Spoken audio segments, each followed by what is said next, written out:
Hi viewers, இன்றைக்கான வீடியோவில் என்ன நடக்கலாம்னு சொல்லிட்டு பார்க்கலாம். வீடியோக்குள்ளே போகிறதுக்கு முன்னாடி நம்ம சேனலை லைக் அண்ட் சப்ஸ்கிரைப் பண்ணிவிட்டு கொஞ்சம் சப்போர்ட் பண்ணுங்கள். வாங்க இப்போ வீடியோக்குள்ளே போகலாம். எபிசோட் செம்ம இன்ட்ரெஸ்டிங்காக போய்கிட்டு இருக்கு. நம்ம வெற்றி ஈஸ்வரமூர்த்தியோட பிளானை தெரிஞ்சுக்கிட்டாங்க. என்னப்பா, நீங்கள் இந்த தேர்தலில் ஜெயிச்சோனையே துளசியை வீட்டை விட்டு அனுப்பிச்சிருவீங்களா? நீங்கள் எப்படி அனுப்புறீங்க நானும் பார்க்குறேன் அப்படின்னு சொல்லிட்டு ஜோசியரை கூட்டிகிட்டு வர போகிறாங்க. அந்த ஜோசியரும் வீட்டுக்கு வந்து ஈஸ்வரமூர்த்தி கிட்ட சொல்கிறாங்க, இங்கே பாருப்பா, உனக்கு இனிமேட்டு அதிர்ஷ்டம் மேலே அதிர்ஷ்டம் அடிக்க தான் போகுது. ஏன்னா இது எல்லாத்துக்குமே காரணம் உன்னோட ரெண்டாவது மருமக தான். அவ வந்த நேரம் நல்ல நேரம், அதனால தான் உனக்கு வெற்றி மேல வெற்றி வந்துகிட்டே இருக்கு. அது மட்டும் இல்லாம நீ இப்போ இந்த பதவியில இருந்து சிஎம் பதவிக்கு கூட மாறுறதுக்கு நிறைய வாய்ப்புகள் இருக்கு. ஆனா உனக்கு ஒரு ஆபத்து இருக்கு. அந்த ஆபத்துல இருந்து நீ தப்பிக்கணும்னா துளசியை வீட்டை விட்டு அனுப்பக்கூடாது. அவளை இந்த வீட்டிலே தான் வச்சிருக்கணும். அவ மட்டும் இங்க இருந்து போயிட்டா அவ்வளோதான், உன்கிட்ட இருக்கிற எல்லாமே போயிடும் அப்படிங்கிற மாதிரி சொல்ல. இதெல்லாம் கேட்டுட்டு ஈஸ்வரமூர்த்தி பயங்கரமா ஷாக் ஆயிட்டாங்க. அப்ப அந்த ஜோசியரும் கிளம்பும் போது வெற்றி சொல்கிறாங்க, நீங்கள் சூப்பராக சொன்னீங்க, இந்தாங்க காசை பிடிங்க அப்படிங்கிற மாதிரி சொல்ல. அதுக்கு அந்த ஜோசியர் சொல்கிறாங்க, எனக்கு காசெல்லாம் வேணாப்பா, நான் சொன்னது எல்லாமே உண்மைதான் அப்படிங்கிற மாதிரி சொல்கிறாங்க. அப்போது நம்ம வெற்றி துளசியை போய் பார்க்க போகிறாங்க. அப்போது துளசி சொல்கிறாங்க, என்ன வெற்றி, இது எல்லாமே உங்கள் செட்டப் தானா அப்படிங்கிற மாதிரி கேட்க, அதுக்கு வெற்றி சொல்கிறாங்க, இல்லை மேடம், அந்த ஜோசியர் சொன்னது எல்லாமே உண்மைதான். நான் சரி காசை கொடுத்து பொய்ய சொல்ல வைப்போம் அப்படின்னு சொல்லிட்டு பார்த்தா அவர் நான் உண்மையை தான் சொல்கிறேன் அப்படின்னு சொல்லிட்டு போயிட்டாரு. இதெல்லாம் கேட்டுட்டு துளசிக்கு என்ன பண்ணுறதுனே தெரியல. இந்த சைடு அபிராமி வந்து ஈஸ்வரமூர்த்தி கிட்ட சொல்கிறாங்க, இங்கே பாருங்க, அந்த ஜோசியர் சொன்னதெல்லாம் நம்பாதீங்க, அவர் பொய் சொல்லிட்டு போகிறாரு, நீங்கள் ஃபஸ்ட்டு துளசியை வீட்டை விட்டு அனுப்புங்க அப்படிங்கிற மாதிரி சொல்ல. இதை கேட்டுட்டு ஈஸ்வரமூர்த்தி அபிராமி கிட்ட சொல்கிறாங்க, இங்கே பார் அபிராமி, துளசி இந்த வீட்டில் தான் இருப்பா, வெற்றிக்கு பொண்டாட்டியா, அது மட்டும் இல்லாமல் இந்த வீட்டோட ரெண்டாவது மருமகாவை, அவளை வீட்டை விட்டு துரத்தணும் அப்படி இப்படின்னு சொல்லிட்டு இனிமேட்டு என்கிட்ட எதுவுமே கேட்காத அப்படிங்கிற மாதிரி சொல்கிறாங்க. அப்போ அபிராமி சொல்கிறாங்க, என்னங்க பேச்சை மாற்றி பேசுகிறீங்க, இப்போ தான் என்கிட்ட சொன்னீங்க அந்த துளசியை நான் தேர்தலில் ஜெயிச்சோன்னு வீட்டை விட்டு துரத்திடுவேன் அப்படி இப்படின்னு சொல்லிட்டு இருந்தீங்க, இப்போ என்னன்னா பேச்சை மாற்றி பேசுகிறீங்க அப்படின்னு சொல்லிட்டு கேட்க, அதுக்கு ஈஸ்வரமூர்த்தி சொல்கிறாங்க, ஆமாம் நான் சொன்னேன், ஆனால் இப்போ அந்த ஜோசியர் சொல்லிட்டு போனதை கேட்டியா, துளசி மட்டும் இந்த வீட்டை விட்டு போயிட்டானா அவ்வளோ தான், எனக்கு ஏதோ ஆபத்து வருதான், அவர் சொன்னது எல்லாமே நடக்கும், அதனால துளசி இந்த வீட்டை விட்டு போகக்கூடாது, அவள் இங்கே தான் இருப்பா, இனிமேட்டு துளசி விஷயத்தில் என்கிட்ட எதுவுமே பேசாத அப்படின்னு சொல்லிட்டு ஈஸ்வரமூர்த்தி போயிட்டாங்க.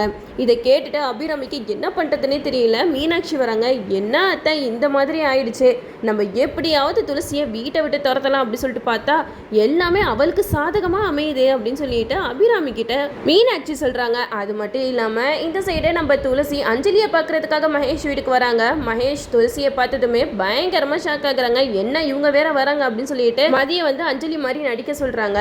மதியம் அஞ்சலி மாதிரி நடிக்கிறேன்ட்டு போயிட்டு ஆரம்பத்தில் எல்லாமே நல்லா தான் போய்கிட்டு இருந்தது. ஆனால் திடீர்னு அப்பா எங்கக்கா அப்படின்னு சொல்லிட்டு கேட்கவுமே நம்ம துளசிக்கு தூக்கி வாரி போட்டுருச்சு. என்ன அஞ்சலி சொல்கிற, நம்ம அப்பா தான் நம்மளெல்லாம் விட்டுட்டு போயிட்டாரு, நீ ஏன் ஒரு மாதிரி இருக்க, நீ நார்மலாக தான் இருக்கியா அப்படின்னு சொல்லிட்டு கேட்க, அதுக்கு மதியம் சொல்கிறாங்க, நான் நார்மலாக தான்க்கா இருக்கேன், ஓ அப்பா வந்து இறந்துட்டார்ல, சாரிக்கா, அவர் இருக்கிற மாதிரியே இருக்கு, அதனால தான் நான் அப்படி கேட்டுட்டேன் அப்படின்னு சொல்லிட்டு சமாளிக்கிறாங்க.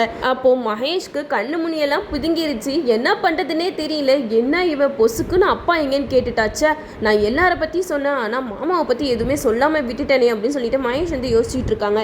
இந்த சைடு நம்ம துளசிக்கு மதி மேலே செம்மையாக டவுட் வந்துருச்சு.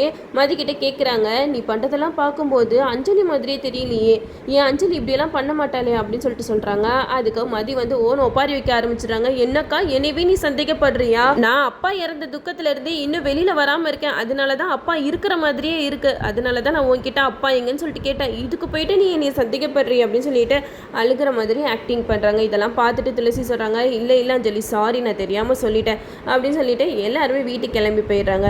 அப்போது லக்ஷ்மி கிட்ட துளசி சொல்கிறாங்க, என்னம்மா நடக்குதுங்க, எனக்கு ஒன்றுமே புரியல, இப்போ தான் அப்பா இறந்தாங்க, இப்போ என்னன்னா அஞ்சலி ஒரு மாதிரி பிஹேவ் பண்ணிக்கிட்டு இருக்கா, இதெல்லாம் பார்க்குறப்ப எனக்கே ரொம்ப சந்தேகமாக இருக்குது, அஞ்சலியை பார்த்தா உண்மையாலே நம்ம பழைய அஞ்சலி மாதிரியே இல்லை, ஒருவேளை அப்பா இறந்த துக்கத்தை தாங்க முடியாமல் இந்த மாதிரி ஆயிட்டாளா அப்படின்னு சொல்லிட்டு பல கோணத்தில் யோசிச்சுக்கிட்டே வராங்க நம்ம துளசி.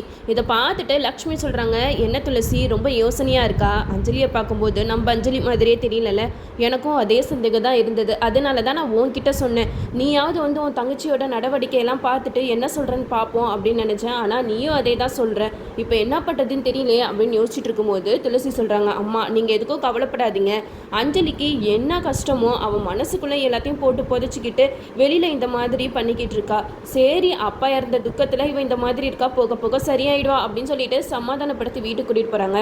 இந்த சைடு நம்ம துளசி வீட்டுக்கு வந்துடுறாங்க. அப்போ ஈஸ்வரமூர்த்தி அபிராமி கிட்ட சொல்லிக்கிட்டு இருக்காங்க, இங்கே பாருங்க, துளசி மேலே யாரும் எந்த ஒரு வீண் பழியும் போடக்கூடாது, துளசியை வீட்டை விட்டு அனுப்பணும் அப்படி இப்படின்னு சொல்லிட்டு யாரும் எதுவும் சொல்லக்கூடாது, அவள் இந்த வீட்டுக்கு வந்த மகாலட்சுமி, அவள் இங்கே தான் இருக்கணும் அப்படின்னு சொல்லிட்டு ஈஸ்வரமூர்த்தி எல்லாருக்கிட்டையும் சொல்லிக்கிட்டு இருக்காங்க. இதெல்லாம் கேட்டுட்டு மீனாட்சி செம்ம கடுப்பாக்குறாங்க.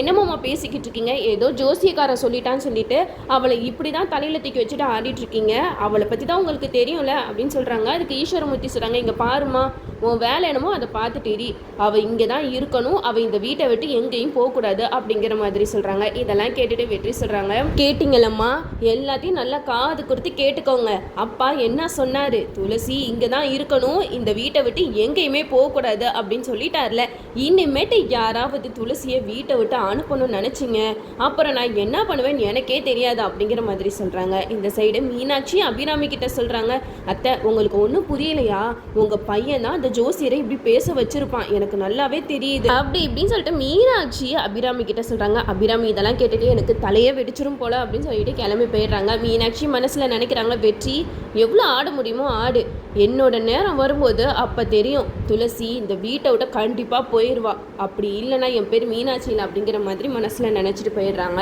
இந்த சைடு நம்ம மகேஷ் வந்து மதியை செம்மையாக திட்டுறாங்க, என்ன மதி இப்படி சொதப்பிட்ட, என்னமோ அஞ்சலி மாதிரி நான் எப்படி நடிக்கிறேன் பாருங்க அப்படின்னு சொல்லிட்டு வீராப்பா கிளம்பி போனேன், போய் துளசி கிட்ட போயிட்டு அப்பா இங்கே வரலையான்னு கேட்குற, அஞ்சலியோட அப்பா இறந்து போயிட்டாரு அப்படின்னு சொன்னதுமே மதி வந்து மனசில் நினைக்கிறாங்க, அச்சோ ஏற்கனவே அண்ணியை அம்மானு கட்டிப்பிடிச்சதுக்கு இவன் என்னை படாத பாடுபடுத்தினா இப்போ என்ன பண்ண போறானோ தெரியலையா அப்படின்னு சொல்லிட்டு மதி வந்து தலையில் கையை வச்சுட்டு உட்காந்துருக்காங்க.